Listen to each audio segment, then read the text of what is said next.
Jésus-Christ faisait quoi tous les matins? Chaque matin, Christ se levait et passait du temps dans la prière. Il passait du temps dans la prière, c'est-à-dire qu'il était parti se ressourcer. Voyez? Pour dire quoi? C'est-à-dire cette partie, lorsqu'il a fini de bouger, lorsqu'il a fini de faire tout ce qu'il a fini de faire dans la journée, cette partie a besoin d'être ressourcée pour satisfaire par les choses spirituelles. Soit cette partie en nous est spirituelle. Alors pour être nourri, il a besoin d'être nourri par la puissance de la prière. L'âme a besoin d'être purifiée à travers de la puissance de la prière. Alors, par moments, l'homme pense qu'il est plus intelligent que Dieu, mais nous réalisons que nous servons un Dieu qui est tellement grand et tellement puissant, mais il est extraordinaire ce Dieu.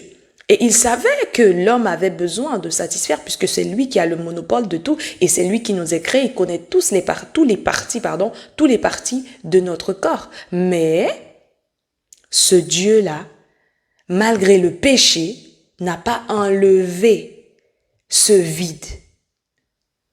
Car il sait que un jour, toi et moi, on va réaliser qu'il est grand, il est merveilleux, il est puissant et que nous devons s'approcher de lui. Parlons de la foi. Veille sur ta foi. La foi est une ferme assurance des choses qu'on espère, une démonstration du celles qu'on ne voit pas, dit la parole de Dieu. La foi est une ferme assurance. On va parler sur cette petite partie qui dit que la foi est une ferme assurance. C'est-à-dire, lorsque tu pries, lorsque tu demandes, lorsque tu déclares, tu dois réaliser, tu dois savoir que ce que je dis, il le fera. Pourquoi? Parce que notre Dieu nous a dit que ce que vous demanderez, croyez que vous l'avez reçu et vous le verrez s'accomplir. En d'autres termes, et la foi que vous avez reçue, ce que vous avez demandé, et vous le verrez s'accomplir. Et vous le verrez s'accomplir. Vous allez voir que ça va s'accomplir. Maintenant, lorsque maintenant tu dis les choses et tu crois que ce que tu as dit va s'accomplir, tu vas te mettre en action. En d'autres sens, par moments, on a fini de prier et on ressent vraiment, par moments des circonstances, par moments l'état de la journée, par moments, vous voyez, par moments les choses vraiment qui se passent pas trop bien. Ça nous fait perdre la foi, ça nous fait que nous avons intercédé pour demander la chose à Dieu. Et aussi, la durée, le temps. Vous savez, nous vivons dans une société où la patience, on a du mal. On a du mal à comprendre le temps de l'homme et le temps de Dieu. On a du mal à placer les choses dans les bonnes règles parce que on vit dans une société où la moralité est très faible et très basse. Bon, je me demande, 25, 26, comment les choses seront ces années-là, si Jésus-Christ ne revient pas, à force que le manque de la moralité, vraiment, ça a beaucoup diminué la moralité dans cette société que nous vivons. La moralité dans cette société que nous vivons, c'est très, très, très horrible et très malsain, en fait, en soi, pour la génération qui vient demain. Et ensuite, la patience a beaucoup diminué parce que vis-à-vis de ce que nous voyons là, dans la société, tout est devenu rapide. Nous voyons notre téléphone, on a besoin de quelque chose là tout de suite, c'est rapide, les choses vont vraiment se faire. Nous voyons vraiment les choses vraiment dans la société, ça commence vraiment à être rapide. Donc, nous, en soi, on a le manque de patience. Et même les fruits, même les plantes que nous plantons, nous voulons que les choses se fassent vite. Même la terre, nous forçons la terre à donner les choses vite. Vous voyez? Donc, ça diminue. Mais, dans la prière, ça ne devrait pas être comme ça. Pourquoi? Parce que en soi, on ne peut pas forcer Dieu à répondre. On ne force pas Dieu à répondre. Et lui, si c'est sa volonté, si c'est le temps voulu, si c'est la volonté, il le fera automatiquement. On ne force pas. Quand on va vouloir forcer, ce ne sera pas Dieu, ce sera un autre esprit qui mettra à la place de Dieu dans ta vie. Et de nous mettre la pression en fait en soi.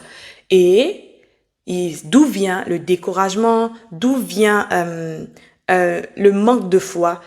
Voilà, vous voyez, et ça fait que nous perdons totalement la foi. Que nous avons déclaré, la force que nous avons déclarée dans la prière que nous avons faite. On ne demande pas n'importe quoi en fait. La prière, ce n'est pas dire des choses, beaucoup de choses comme ça, là, on déclare, on s'assoit, on dit des choses, Non, non, non. On demande ce qu'on a besoin. On demande précisément. On demande. On ne s'assoit pas comme ça et puis voilà, non. Marcher dans l'exaucement. Marcher dans l'exaucement, c'est de faire des actes. Des actes qui vont dans le sens où on a prié. J'ai demandé, je ferai des actes qui m'amènent dans l'exaucement de ma prière. Je ne resterai. Maintenant, je vais poser des actes sur ma demande afin que cela puisse réaliser. Je ne sais pas si moi j'ai eu une fois à aller chez un vaudouisant, une fois, et leur principe c'est quoi? Lorsqu'ils demandent quelque chose à leur démon, ils vont aller faire des actes sur ce qu'ils ont demandé et après ils attendent. Et lorsqu'ils font ces actes-là, ils savent que cela va se faire parce que pour eux, ils savent que par exemple, je vais tendre un piège. Et ce piège que je vais tendre, ça va prendre. Bien qu'ils ne savent pas ce qui va arriver, mais ils savent que, voilà, ça va prendre. C'est pas une histoire qui disent que ça prendra pas. Non, ils disent que ça va prendre. Vous voyez, ils ont une foi une foi malsaine, une foi pour faire le mal. Alors, bien plus forte raison, nous, enfants de Dieu, nous, les enfants du royaume, nous devons croire que ce que Jésus-Christ a dit, il le dit et nous le verrons s'accomplir. Si nous demandons quelque chose à Dieu, nous le verrons s'accomplir parce qu'il a dit dans sa parole que ce que vous demanderez en mon nom, croyez que vous l'avez reçu et vous le verrez s'accomplir. Il ne revient pas sur dit peut-être. Non, il a dit vous le verrez s'accomplir. Enlevez les doutes, mettez-les de côté et lorsque la doute revient, réalise la grandeur de Dieu. Réalise comment Dieu est vivant. Réalise comment Dieu est grand. Et il est capable de faire au-delà de ce que nous pensons, nous imaginons. Vous voyez, c'est ça. Nous attendons que Dieu agisse au temps voulu. Mais nous posons des actes. Par exemple, j'ai dit, Seigneur, je veux une formation, faire cette formation-là.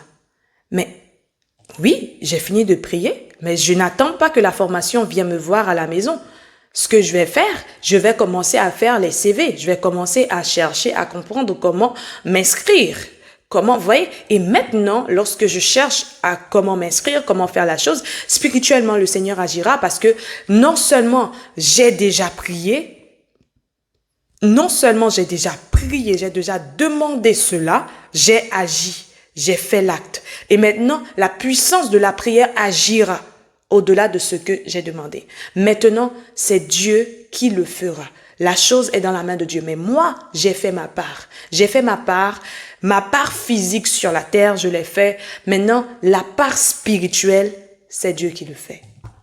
Parce que nous ne voyons pas dans le spirituel, c'est Dieu qui voit dans le spirituel. Merci d'avoir regardé cette vidéo et j'espère que cette vidéo t'a plu. J'espère que vraiment le Seigneur finira par te faire comprendre, vraiment de comprendre, de réaliser que Dieu n'est pas un bourreau. Dieu est Dieu, il est souverain, il est grand, il fait ce qu'il veut. Et déjà de réaliser que notre Père, c'est un père responsable. J'aime bien dire ça. Dieu est un père responsable. Dieu n'est pas un père qui est irresponsable. Il ne laisse pas ses enfants comme cela. Il est responsable. Quand on dit un père responsable, il sait quoi faire pour ses enfants autant qu'il le fera, comme il veut, la façon qu'il le fera. Mais tout simplement, c'est de croire. Lorsque Jésus-Christ était apparu, lorsque Jésus-Christ est parti, qu'on lui a dit que Lazare était mort, qu'est-ce qu'il a fait? Il a prié. Il a dit, Père, je sais que tu m'as exaucé. Je sais que tu m'as exaucé. Il avait la ferme assurance qu'il a été exaucé par son Père. Qu'est-ce qu'il a fait? Il a dit, Lazare, sors. Il n'a pas dit, je sais que tu m'as exaucé, et puis il a tourné le dos, il est parti. Non, il a posé l'acte. L'acte qu'il a posé, il a dit à Lazare de sortir là où il était. Alors aujourd'hui, j'aimerais te dire de dire sortir à toutes les circonstances que tu traverses dans ta vie. Maintenant, Dieu le fera. Vous savez, Jésus-Christ a dit Lazare sortir, il avait la ferme assurance que Lazare sortait. Et si Lazare ne sortait pas, il n'allait pas avoir honte parce que c'était pas le temps de Dieu. Et le temps voulu, Dieu allait lui faire sortir parce qu'il avait déjà prié pour cela. Alors aujourd'hui, j'aimerais te dire, la prière, c'est de converser avec Dieu. Pose cet acte, passe du temps devant Dieu. Mais n'attends pas que Dieu te réponde. Parce qu'il a déjà répondu. Il est un Père responsable. Il a répondu lorsque tu as prié, il t'a écouté, il a répondu. Mais toi, ce que tu dois faire, c'est de faire ta part. Ta part, c'est d'adorer, de rendre grâce à Dieu pour tous les moments, même quand la prière n'est pas encore exaucée, c'est de rendre grâce à Dieu pour cela. Que Dieu te bénisse, que Dieu te garde.